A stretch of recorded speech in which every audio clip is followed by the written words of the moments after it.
showing Typhoon Leviathan. And it's one of my favorite bays with a very unique design, I would say at least. Anyway, let's get on to the video. First up is the core. It's called Leviathan. It's supposed to represent a more draconic head shape. Again, like the dragons or wyvern. But this time it's more boxy and one side weighted to give it like an off-balance type feel. But again, it isn't really that off-balance because of these pieces.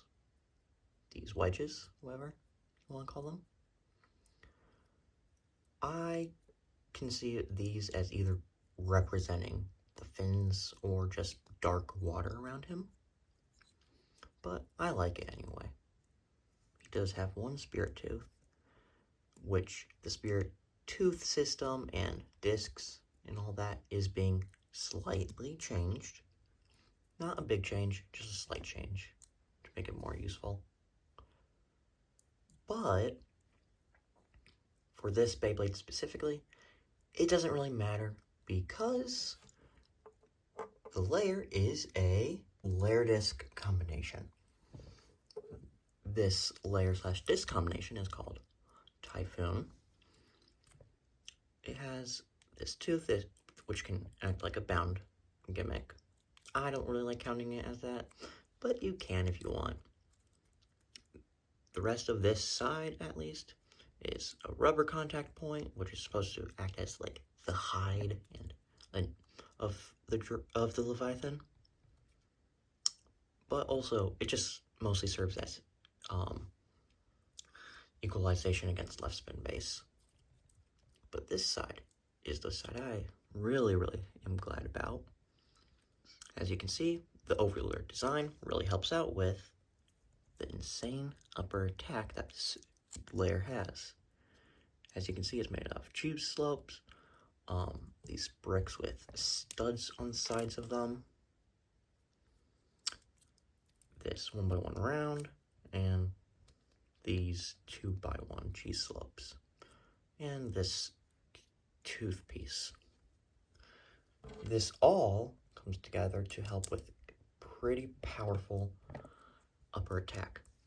It is also supposed to represent a Leviathan head. Again, think of this as Typhoon layer to be a guilty blade, but if it was right spin. Anyway, let's get on to the driver, which is called Current. Why did I name it Current?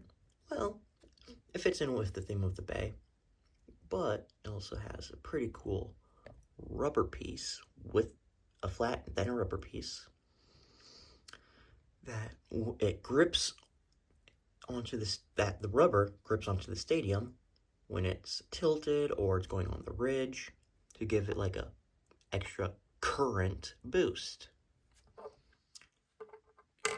It's pretty cool. Not the most ingenious name or whatever, but I like it. And the design is simple, but again, it's pretty good. For attack, not great for stamina, but again, an attack type isn't really supposed to have that much stamina.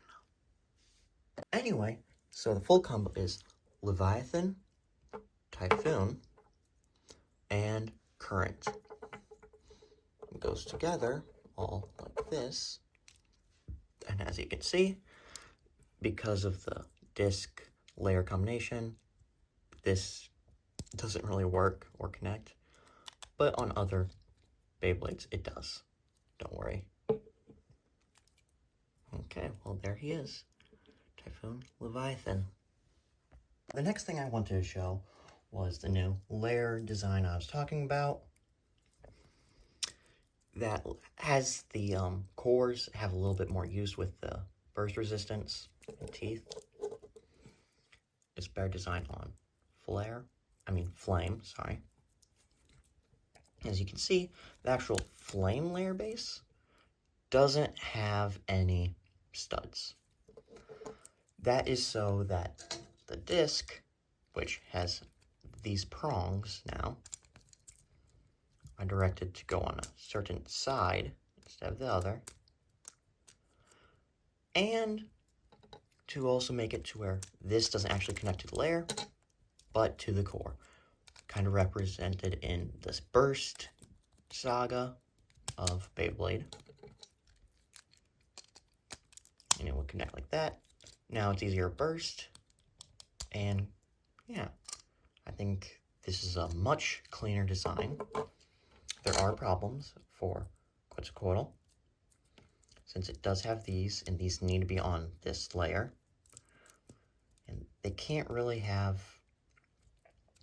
and if I extend, like, let's just say, extend it up one, then the core dynamic wouldn't work that well, and it would just be a mess. Complete change of the entire system. But the discs that have the jumpers and stuff do work still. They just don't have the prongs that the plate designs have. But it works just fine. And one last thing, oops, while we're here, yes, the plate designs still do work on Quetzalcoatl, and a secret thing about them is that they actually lock up the ancient layer bases gimmick, which I don't remember if I put on a video or anything, but I think I should mention it now since I have these two bays here right now. Okay, now we'll be doing the test bin for Leviathan. I taped him back up so that he won't explode since this ovular design, and these weaker contact points, well, strong hitting contact points, but weak mechanically, don't just explode off and, you know, make a problem. Anyway, let's go. As you can see, when the rubber contacts that ridge, it speeds up a lot. Drains a lot of stamina, but it speeds up so much. And this Beyblade can devastate anything on the ridge. Anyway, I hope you liked that video, and I hope you liked Leviathan even more.